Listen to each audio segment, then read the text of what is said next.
Assalamualaikum warahmatullahi wabarakatuh. Halo sahabat Kikai channel dimanapun kalian berada. Oke, untuk kali ini pertama kalinya ya, perdana banget nih aku mau buat segmen dengan tema teman cerita.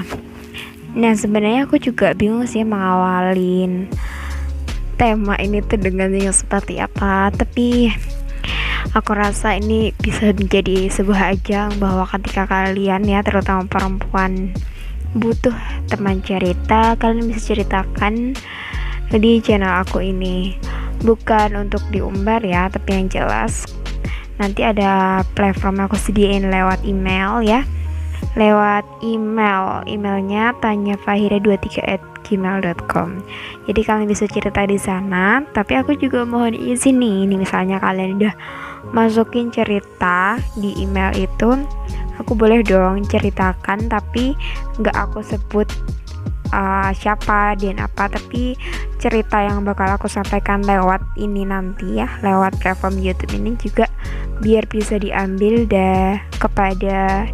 biar bisa diambil sama teman-teman yang dengerin segmen teman cerita ini. Ya, aku tahu sih sebagai perempuan ya, itu ketika kita menceritakan unek-unek atau mungkin kita memang butuh teman cerita tapi bingung mau cerita sama siapa, karena terkadang memang bahkan saudara atau sahabat kita sendiri tuh kadang belum bisa dipercaya istilahnya untuk kita jadikan dia sebagai teman cerita kita, atau bahkan kita nggak berani gitu kan, ketika memang itu bisa dibilang musibah atau rahasia kalian ya, yang secret banget gitu kan.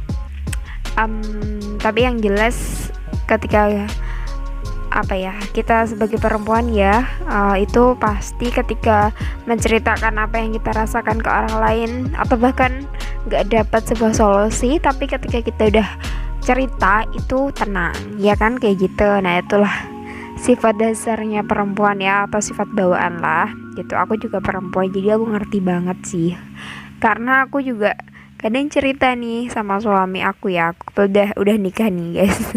Nah, tapi juga dia dengerin aja gitu, bahkan kadang nggak dikasih solusi, tapi aku udah ngerasa tenang gitu, udah ngerasa baikan, lega kayak gitu. Nah, aku rasa buat kalian teman-teman yang mungkin belum nikah atau udah nikah tapi bingung, misalnya ada sebuah kejadian kayak gitu, tapi ya kalau udah nikah aku saranin kalian juga terbuka dong sama pasangan kalian. Jadi kalau misalnya ada apa-apa, kalian gak bingung nih cerita sama siapa. Oke, itu pun nantilah ya, terlalu jauh ketika aku bicara soal hubungan antara suami istri, nanti kita mungkin next bakal bahas ya. Tapi untuk pembukaan atau segmen perdana ini, aku cuma mau cerita nih bahwa itu tadi ya, teman cerita itu penting gitu kan, terutama kalau misalnya kalian di masa-masa yang memang sedang menghadapi suatu masalah, atau kalian memang di masa mungkin relationship, atau mungkin ada masalah teman sendiri atau apalah ya. Dan biasanya yang ketika kalian gak berani cerita sama orang tua atau orang terdekat tuh biasanya itu masalah pasangan dalam arti mungkin bisa dibilang kasih gitu kali ya, pasangan. Tapi ketika kalian itu mendapati hubungan kalian ada hubungan toksik, iya kan, hubungan toksik, jadi hubungan yang gak sehat ya, hubungan yang ketika kalian menjalani itu kalian tertekan, jadi hubungan yang didominasi salah satu pihak ya. Biasanya si pihak laki-lakinya tuh merasa berkuasa, atau si ceweknya ngerasa tertekan, jadi nggak berani melawan kayak gitu, atau mungkin diancam ya kan. Yang jelas hubungan toksik ini membawa dampak buruk sama perempuan.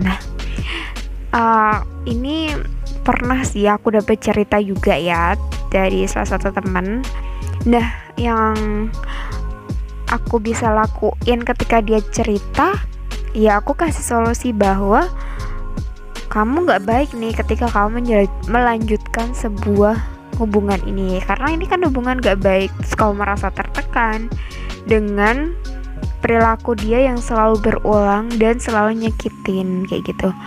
Tapi balik lagi, biasanya si cewek juga terkadang susah untuk keluar dari zona itu karena bisa jadi diancam, bisa jadi ketika kita udah tahu salah, maaf nih, kita sampai memberikan mahkota paling berharga di dalam perempuan nih, akhirnya kan dia kayak takut diancem ya kan, terus mau cerita sama orang tua juga takut ya kan, dan akhirnya bingung cerita sama siapa. Nah ini kejadian teman aku ini akhirnya cerita.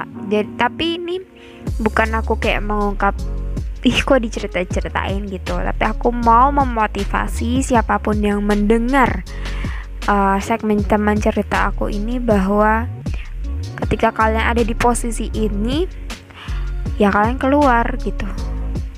Karena balik lagi ya, sebuah pilihan atau sebuah tindakan yang kalian ambil itu pasti mengorbankan sesuatu. Mungkin aja kalian udah memang bucin ya, budak cinta sama si cowok, atau kayaknya apa aja gitu yang memang dia minta kalian kasih gitu, karena ini udah gak sehat banget. Apalagi si cowok gak bisa menghargain kalian ya. Tapi kalau saran aku ya, ada di posisi ini ya orang tua harus tahu, orang tua itu tanggung jawab kamu. Atau misalnya udah kayak tanda-tanda ke hubungan toksik, ya udah kalian harus bilang sama orang tua, karena orang tua kan tanggung jawab kalian ya sebagai perempuan, anaknya gitu kan. Jadi kalian nggak bisa diem aja. Kalau misalnya kalian diem terus terlanjur ke yang lebih buruk lagi, kalian bakal kayak ngerasa tertekan sendiri karena kalian ngerasa itu salah, kalian nggak cerita, terus bingung juga mau cerita ke siapa ya kan. Jadi hubungannya seperti ini jauh-jauhin deh dari diri kalian gitu. Kalau udah ngerasa bisa punya kekasih tapi kok dia berperilaku yang lebih ke toxic kayak gitu ya, toxic relationship toxic relationship ya, jadi toxic dalam hubungan relasi antara dua pihak tadi ya kalian harus segera menjauh dari itu gitu. Mungkin berat ya, mungkin ada yang rasa bahwa nggak semudah itu gitu kan, tapi ya itu harus dilakukan gitu. Percaya deh, laki-laki tuh nggak cuma satu ya, masih banyak laki-laki yang baik, atau masih banyak laki-laki yang lain gitu ya. Kalau untuk baik buruknya pasangan kita itu kan tergantung atau cerminan dari diri kita ya. Jadi kalau kalian mau pasangan kalian baik ya perbaiki juga gitu kan.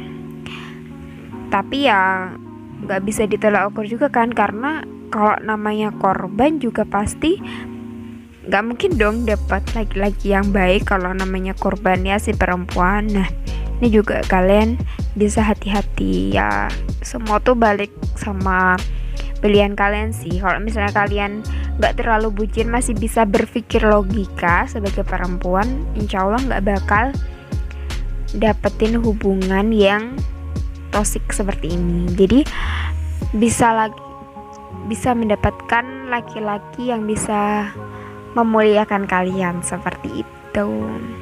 Mungkin rada berat ya, tapi aku udah ngelewatin di masa pubertas dulu ya kan, ketika ya gimana sih, kebanyakan di masa-masa pubertas ya 17 tahun ke atas tuh kan mungkin teman-teman kuliah, kebetulan aku udah kuliah, jadi ya mungkin mereka ada yang pacaran dan sebagainya.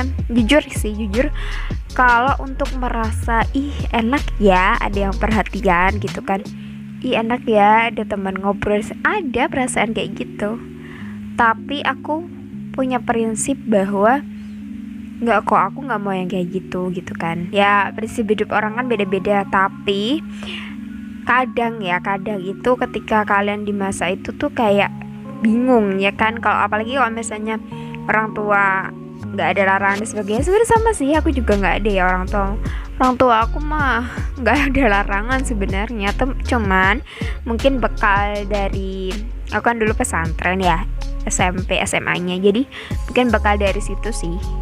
Tapi balik lagi sih, prinsip ke orang-orang kan beda-beda ya, tapi aku punya prinsip itu bahwa ketika aku besok pengen punya pasangan yang baik, aku harus baik dulu. Itu sih prinsip aku dari dulu, dari aku waktu SMA. Jadi ya alhamdulillah gitu, aku nggak mengalami yang hubungan toksik yang benar-benar kayak membuat hubungan toksik yang buruk gitu ya. Emang nggak pernah, alhamdulillah nggak pernah punya hubungan itu. Tapi aku di sini mau memotivasi kalian, misalnya kalian udah berada di titik itu, ya ayo bangkit gitu.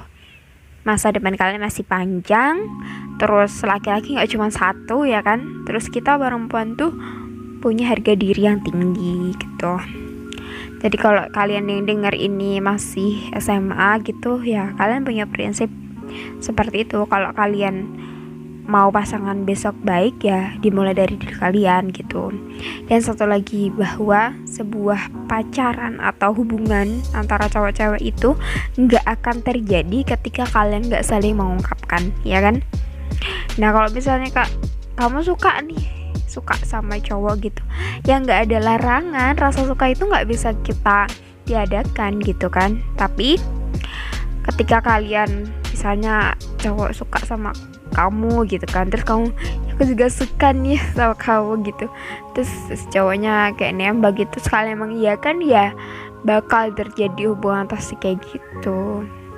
Terus kalau misalnya nanya nih, gimana kita tahu hubungan toksik apa enggak gitu kan, baru kenal. Nah ya alangkah baiknya nggak usah lah ya pacaran, tapi kalau sekedar mengenal kan, temenan aja gitu kan, kadang kita tahu sifat aslinya kayak gimana. Kalau lama-lama ya misalnya temenan dari setahun, 2 tahun, 3 tahun, kan mesti tahu dong sifat aslinya. Apalagi kalau di kampus apa di SMA gitu, kalau kalian sekolahnya bareng gitu kan, mesti ngerti keseharian, sifat aslinya juga mesti ngerti. Oke, itu ya sedikit cerita pembukaan dari segmen Taman Cerita kali ini. Next kita bakal bahas apa lagi. Kalian punya cerita apa, boleh kalian kirim di Gmail aku ya. Alamat Gmailnya tanyafahira23@gmail.com. Oke, semoga bisa bermanfaat, bisa memotivasi kalian yang ada di posisi ini. Semoga cepat baik aja, oke? Dan semangat terus buat kalian yang denger ini. Hidup itu penuh dengan tantangan dan kalian harus menjalani itu. Dan optimis, oke, aku tutup dulu ya. Kita bakal next lagi. Selamat sore. Assalamualaikum warahmatullahi wabarakatuh.